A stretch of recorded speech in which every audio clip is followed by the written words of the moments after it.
மஞ்சள் குங்குமம் மாங்கல்யம் அந்த காலில் இருக்கிற மிஞ்சி கையில் இருக்கிற வளையல் புஷ்பம் இதெல்லாம் நீக்கிட்டு என்ன பண்றது கழுத்து புருஷன் முன்னாடி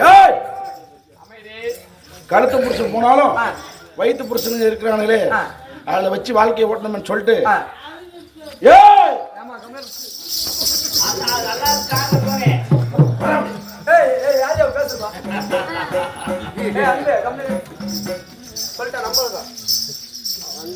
இவங்கெல்லாம் உங்க ரசிகர்ப்பா அப்படிதான் இருப்பாங்க. ஆமா இங்க பார், என்னுடைய இது என்ன யுகம்? கலியுகம். கலியுகம் இப்ப நடந்துகிறது. கதையின் பிரகாரம் துவாபர யுகம். ஆம்படியா செத்துட்ட பொம்னாட்டி என்ன பண்ணுவான்? தாலி அறுத்துருவான்.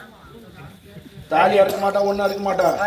ஆம்படியான எரிக்கிறாங்க பாரு அந்த நெருப்பு, அந்த நெருப்புல ஓடி வந்து அவ்வளவு விழுந்துருவான். அதற்கு பேர் தான் உடன்கட்டை. ஆமாங்க.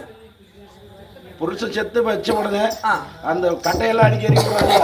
அதில் வந்து பொம்மநாட்டி படுத்துருவா. தாலி தரித்த தயாபரனை போன பின்பு இந்த பெண்மணி உலகிலிருந்து என்ன பண்ண போறேன்? நான் உத்தமையா வீட்டுல இருந்தா கூட தேசி, அதாவது வேசி இன்னும் தாசி இன்னும் தேவடியானுவாங்க. உடனே எப்படியோ பேசும்.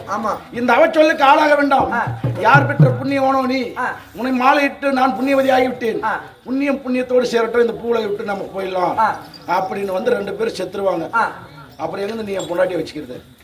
அவங்க கூட செத்துருவாங்களா? உன்ன நான் மயிர் புடுங்குவாளா? சரி, என் பொண்டாட்டி பத்தினிடா. எப்பா அவனே நான் பத்தினி, உன் பொண்டாட்டி பாக்கலங்க. பஸ் டைம் வெளியே வந்து போயிடுவான்.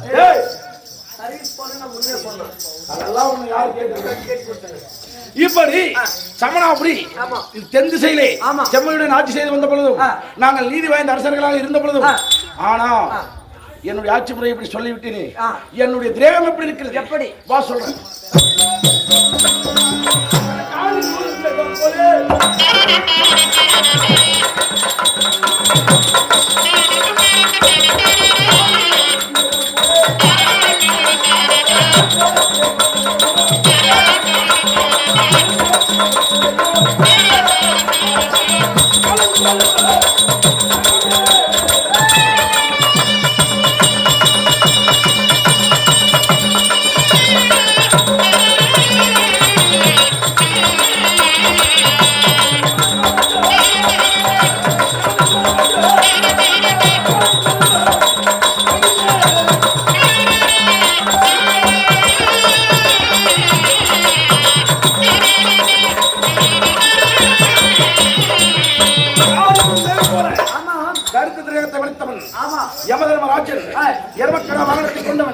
கையிலே வாசி என்று சொல்லக்கூடிய வாசக்கயிறை பிடித்தவன், கதையை பிடித்தவன், இப்படி பலபல பெருமைக்கு சொந்தக்காரன்.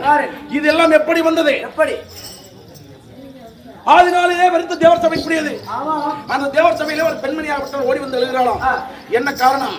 ஐயா 30 முக்கோடி தேவர்களே, நான் பூமி தேவி வந்திருக்கிறேன். நம்மள சுமக்கிறாவார்.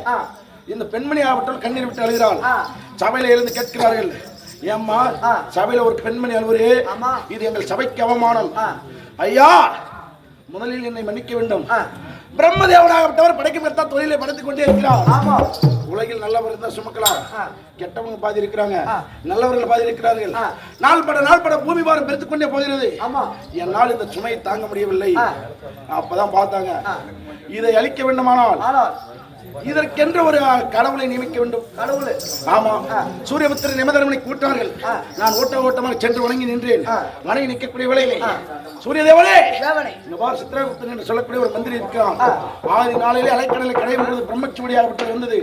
அந்த பிரம்மச்சுவடியை வடுத்து பார்த்து பிரம்மன் எழுதிய தலையெழுத்தின் பிரகாரம் இன்னாருடைய ஆயுள் என்று முடிந்திருக்கிறதோ அன்று அவன் உயிரை பிடிக்க வேண்டும் அப்படி என்று சொல்லி கட்டளை. அப்படியானால் எனக்கு அதற்கு தகுந்த ஆயுள் வேண்டும் அல்லவா?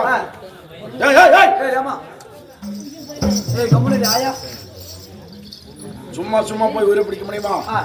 அப்படி உயிரை பிடிக்க வேண்டுமானால் காளி தேவியின் எருமக்கடா கொடுத்துட்டாங்க, என்கிட்ட சூலாயுதத்தை கொடுத்துட்டாங்க, கதாயுதத்தை கொடுத்து விட்டார்கள், பாசகரை கொடுத்து விட்டார்கள், அதற்கென்ற மல்லர்களை கொடுத்து விட்டார்கள். உயிரை பிடிக்கக்கூடிய தொழில் அல்லவா? நேரா போன உயிரை பிடிக்கிறது வர்றது இதுதான் என் வேலை.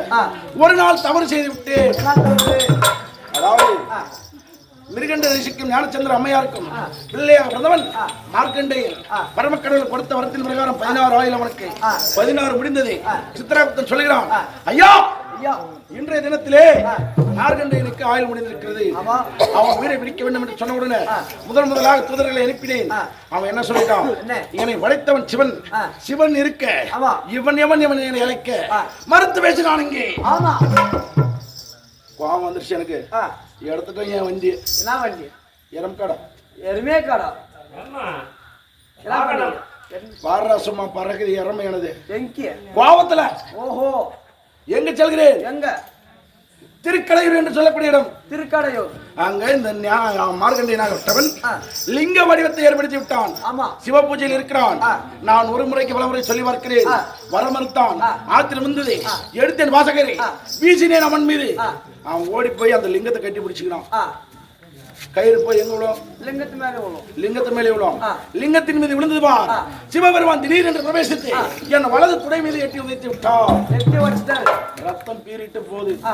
ரத்தம் பீறிட்டு ஓடுகிறது. அப்பதான் நான் எழுந்து மூச்சு எழுந்து சிவபெருமான் காலை பிடிச்சிக்கிறேன். சாமி, எனக்கு இந்த வேலையே வேணாம். வேலையை செய்ய சொல்றத நீங்க, அடிக்கிறத நீங்க, கூலிக்கு எனக்கு இது தண்டனையா கேட்கக்கூடிய வேளையில் அவர் அப்பதான் சொல்றாரு, காதக யமனே, முட்டாள் யமனே, மார்கண்டேயன் காயில் முடிந்தது. அவன் மீதுதான் நீ பாசகரை பெற்று இருக்க வேண்டும். ஆனால் லிங்க வடிவில் இருந்த என் மேல இருக்கிற சேர்த்து போட்ட தவறா இல்லையா? தவறு என்று சொன்ன உடனே தவறை புரிந்து கொண்டு இவ்வளவு ரத்தம் ஓடுது, இதெல்லாம் என்னைக்கு சரி செய்யும்? 18 அக்ரோனி சேனையாக வரும். யுகத்தின் முடிவில் தெரியும் 18 அக்ரோனி சேனையாக வரும். இந்த ரத்தங்கள் எல்லாம் என்று தீர்ந்துவிடும். இதற்கான காரணங்கள் விளக்கங்கள் தெரிய வரும். அப்படி என்று சொல்லி மகாபாரத போரை ஏற்படுத்தி என்ன நடந்தது? 18 அக்ரோனி சேனைகள் மாண்டதா இல்லையா? சிவபெருமான் சொல்லிய வாக்கு பலித்ததா இல்லையா? அந்த விதமாக சிவபெருமானை நிலை கொண்டு அவருடைய உத்தரவின்றி ஒரு சித்திரம்பு கூட கடிக்க விடுறதில்லை நான் யாரையும். ஆமா, அவர் என்ன சொல்றாரோ அப்படிதான். அந்த விதமாக நான் செம்மையுடனே இந்த சமணபுரியில சிவபெருமானின் ஆட்சிக்கு கட்பட்டு அவருடைய சொல்லுக்கு கட்பட்டு ஈசன் உரைத்தபடி வாச கயிறு எடுத்து உயிர்களை ஏகி பிடித்திருக்கிறேன். சிவபெருமான் சொல்லுக்கு கட்டுப்பட்டு உயிர்களை பிடித்துக் கொண்டிருக்கிறேன். இன்னைக்கு போய் எல்லா டியூட்டியும் முடிச்சிட்டேன். இன்னைக்கு எனக்கு சரியான டியூட்டி.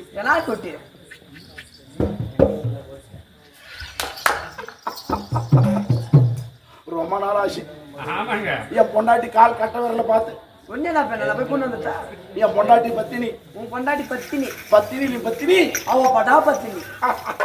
வைடான் பாய் வாயில துணி. மகாராஜா சிரிக்கும் போது எச்சு வராதா?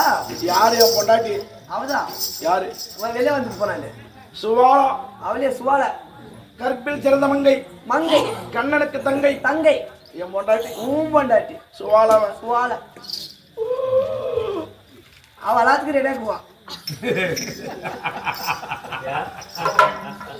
அப்படிதான் கூட்டினா போ. என்னன்னு கூப்பிட தெரியுமா? மாமா வந்துக்கிறா அப்படி. இன்னைக்கு ஒரே குஷியாக்குறா அப்படி. மாமா ஷமா ஆசையாக்குறா அப்படி. ஏதோ குஷியாக்குறாராம். ரொம்ப இன்ட்ரெஸ்ட் ஆக்குறா அப்படி.